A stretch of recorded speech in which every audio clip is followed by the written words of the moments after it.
Buenos días. Como parte de los festejos conmemorativos del 8 de marzo, Día Internacional de la Mujer, nosotros presentamos en la Preparatoria 5 el 17 Encuentro Interdisciplinario sobre la mujer en la comunidad de Coapa. Y en esta ocasión, a mí me toca la conferencia relacionada con Malintzin, que he titulado Malintzin, la embajadora de Cortés. Y en este trabajo me voy a referir en primer lugar al papel que Malintzin le tocó vivir en la época de la conquista. En diversas narraciones aparece con los nombres de Malintzin, Malinali, Malinche e incluso como Doña Marina, que es el nombre con que se le bautizó. Para comprender el destacado papel que ella desarrolló, tenemos que relacionar a Malintzin con la conquista de México llevada a cabo por Cortés. La historia nos narra que en 1492 se descubrieron los territorios de América y llegaron los primeros colonizadores. 27 años después, a principios de 1519, Hernán Cortés salió de Cuba para dirigirse a los nuevos territorios y 7 días más tarde desembarcó en las costas de lo que actualmente es el estado de Veracruz, iniciando así lo que posteriormente conoceremos como el proceso de la conquista de Tenochtitlán. Existen diversas versiones sobre el origen de nuestra heroína Malintzin. Una de ellas relata que fue vendida como esclava. Se sabe que nació en Colutla y de allí fue robada cuando tenía entre 8 y 12 años y posteriormente vendida como esclava y finalmente entregada como botín de guerra a los españoles. La primera acotación que quiero hacer es que me voy a referir a ella con el nombre precisamente de Malintzin porque creo que es el más apropiado. En el idioma náhuatl, las interpretaciones sobre el origen del término sostienen que proviene de la aglutinación del sustantivo mali y el honorífico sin, formando el nombre propio Malintzin, que significaría como noble prisionera o noble esclava. La principal información que tenemos de ella se debe a través de los cronistas españoles, en especial de Bernal Díaz del Castillo y de los informantes de Sahagún. Bernal nos relata que las primeras noticias de Malintzin se remontan a cuando fue capturada y esclavizada. En diversas crónicas cuenta que ella formaba parte del tributo presentado y entregado a Cortés después de la batalla de Centla. En ese tributo, nos dice, se incluían 20 mujeres para moler maíz, varias gallinas y algunos objetos de oro. Aunque Malintzin fue entregada como tributo, sin embargo, pronto demostró que era muy inteligente y capaz de entender las cosas de una manera verdaderamente impresionante. Y voy a citar a Bernal en esto. Y como doña Marina en todas las guerras de Nueva España, Tlaxcala y México fue tan excelente mujer y buena lengua, te hace traductora. Y la doña Marina tenía mucho ser y mandaba absolutamente entre los indios de toda la Nueva España.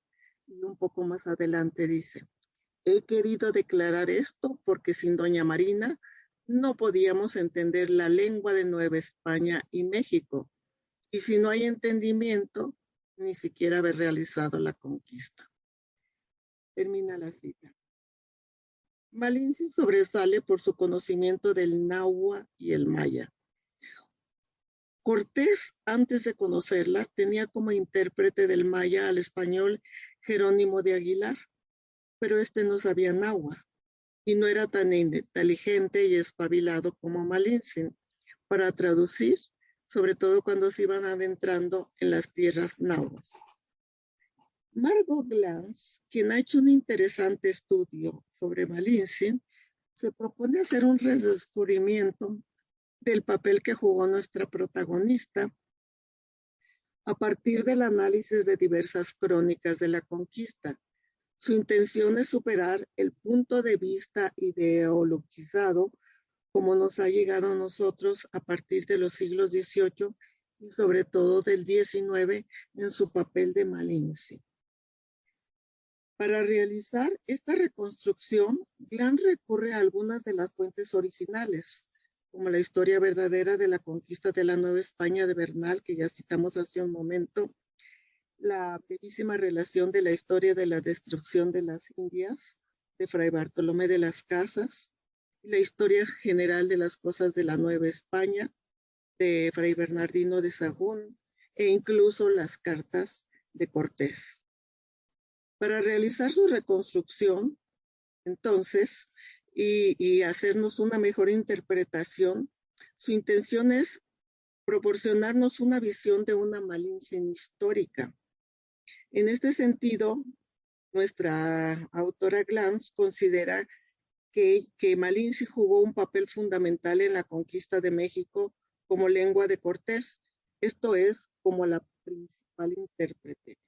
Fue una figura clave en la conquista, junto con los diversos indígenas que estaban en contra de los aztecas. No podemos negar que el papel que desempeñó Malintzin en su condición de esclava, traductora e intérprete fue decisivo para el avance de Cortés, no solo porque le permitió comunicarse con los indígenas, sino también porque así Cortés conoció la situación interna de cada grupo y pudo irse ganando su confianza en la lucha frente al enemigo común, representado por el Imperio Mexica y su Tlatoani Moctezuma.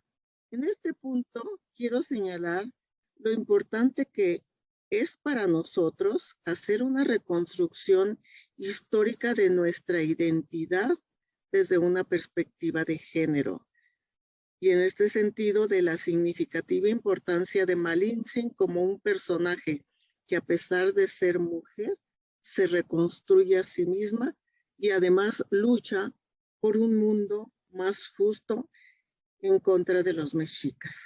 Su lucha es notable porque la mujer en ese tiempo estaba considerada solo como un ser accesorio, tanto para los españoles como para los indígenas. Bien, quiero ahora hacer una aclaración respecto al término Malinche.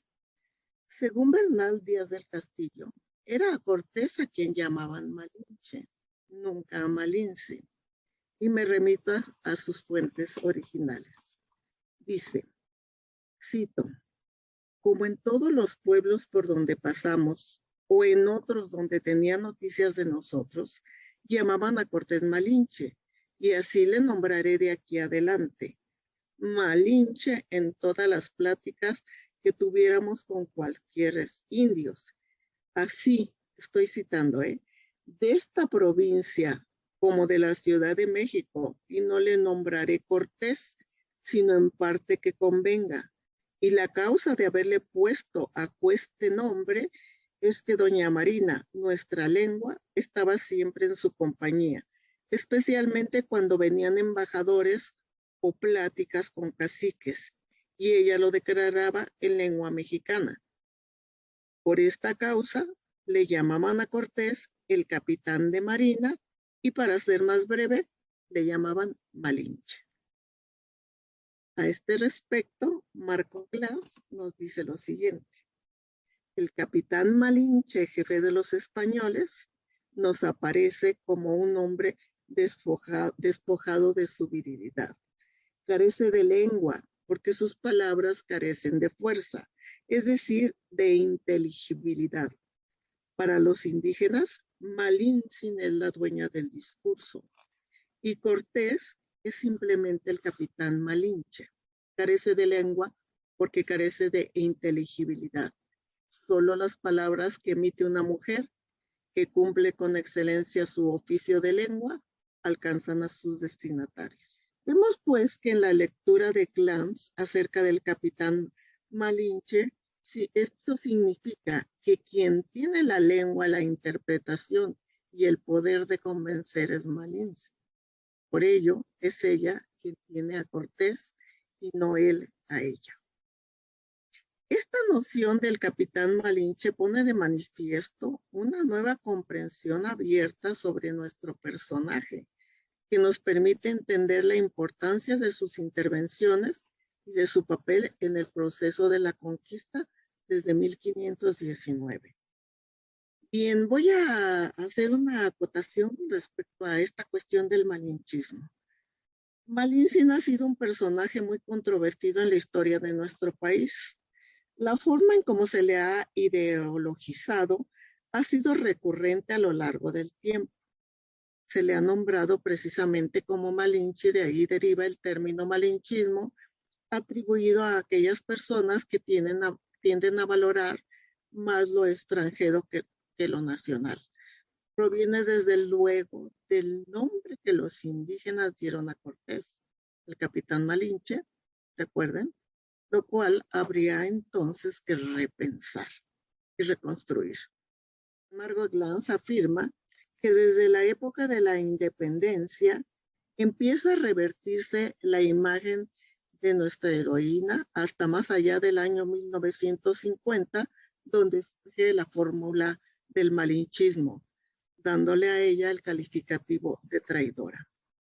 Esta interpretación como traidora aparece también en El laberinto de la soledad de Octavio Paz, en donde incluye un paraje denominado, un capítulo denominado Los hijos de la Malinche, donde nuestra protagonista se convierte indebidamente en el símbolo de la traición y se le interpreta erróneamente como la vergüenza y la sumisión, como la figura de la derrota, lo cual desde nuestro punto de vista es desmesurado y producto de un malinchismo atroz. ¿Por qué hacer aparecer a una mujer como la figura de la derrota? Desde nuestra perspectiva, Malinche no debe pues interpretarse como el símbolo de la traición, sino como una mujer que sobrevivió a su situación muy complicada y compleja en el mundo indígena, donde no era fácil desenvolverse, y menos para algunas mujeres que estaban en calidad de esclavas. Era un mundo donde se unieron muchas tribus en guerra contra los mexicas. Y lo cierto es que en ese tiempo los indígenas de México no formaban una nación y estaban enfrentándose entre sí. Considero que una lectura desde nuestros días, a propósito de la celebración del 500 aniversario de la caída de Tenochtitlán, pone de manifiesto que debemos reinterpretar con nuevas investigaciones los datos de la conquista, ya que Cortés y sus 500 hombres solos y ya diezmados y sin traductores nunca hubieran podido realizar la conquista de Tenochtitlán. En este tiempo, las huestes de Cortés estaban constituidas por el 6% de peninsulares, que se complementaban con la unión de los ejércitos indígenas, formados por más de 50,000, según unos autores, algunos historiadores, y por más de 100,000, según otros, constituidos por guerreros tlaxcaltecas, texcocanos, huejotzincas, chalcas y de otros pueblos aliados, unidos sobre todo para liberarse de los tributos aztecas. Estos ejércitos aliados proporcionaron a Cortés alimentos, así como una excelente información estratégica, porque conocían bien el territorio, y fueron los tlaxcaltecas quienes organizaron la ruta de Cortés. Por relatos del mismo Bernal Díaz, se sabe que eran los mismos dirigentes de los pueblos anexados los que proporcionaban alimentos, tamemes, cargadores, mujeres para cocinar y servir a todo el ejército de Cortés. Es también importante tener presente que en ese tiempo, ya un poco abriéndonos más hacia las perspectivas de esa época, Europa estaba en plena expansión y deseosa de colonizar. Recuerden que los países europeos son pequeños. Y si no hubieran llegado primero los españoles, la conquista lo hubieran hecho los portugueses, los ingleses, etc. ¿Sí? Es necesario hacer, pues, una reflexión sobre las implicaciones de la palabra conquista, porque se diluye la diferencia entre los distintos tipos de indígenas, mexicas, tlaxcaltecas, culhuas, xochimilcas, etcétera, para ser solo el indio, entre comillas, o los indios. En este sentido, hay una simplificación de la historia entre el conquistador como ser activo y otro, el indígena, que aparece como ser pasivo, y como consecuencia la destrucción y desaparición de las culturas prehispánicas. En este sentido, es necesario hacer una reinterpretación de la historia verdadera y reconciliarnos con nuestros antepasados y reconocer la grandeza e importancia de nuestros pueblos originarios. Acuérdense que algunos pueblos tampoco pudieron ser conquistados, como los purépechas. Ahora bien, desde un enfoque filosófico ya para terminar, en torno a la figura de Malinche, Bolívar Echeverría sostiene que, cito a este autor, no solo lejanos, sino incompatibles entre sí, eran los dos universos lingüísticos entre los que Malinche debía establecer un entendimiento. Por ello su intervención es admirable. Una mezcla de sabiduría y audacia la llevó a asumir el poder del intérprete y a ejercerlo, encauzándolo en el sentido de la utopía que es propia de su oficio de intérprete, de embajadora también.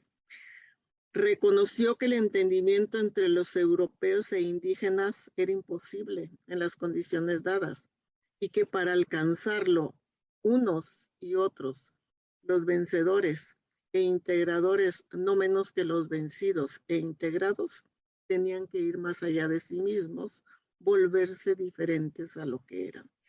Bien, entonces, para concluir, quiero expresar la importancia de reconocer el notable papel que Malinche desarrolló y que gracias a su talento para aprender 3 lenguas, náhuatl, que era su origen, maya y finalmente el español, dicen que lo aprendió en 6 meses, y a su comprensión del otro como distinto, ha remontado su condición de mujer, no solo para dejar de ser esclava, sino para cambiar su función ancestral de mujer proveedora que muele jamás el maíz y que sirve al otro, para convertirse en traductora, en mensajera y embajadora de Cortés. Entonces, el importante y complejo papel que ella desempeñó nos abre la posibilidad de tener una visión y una comprensión diferente respecto a lo que fue y significó la conquista de México. Es todo lo que yo les quería, pues, compartir en este Día Internacional de la Mujer y resaltar una vez más la gran figura de Malinche, la reconstrucción histórica que tenemos que hacer. Muchas gracias.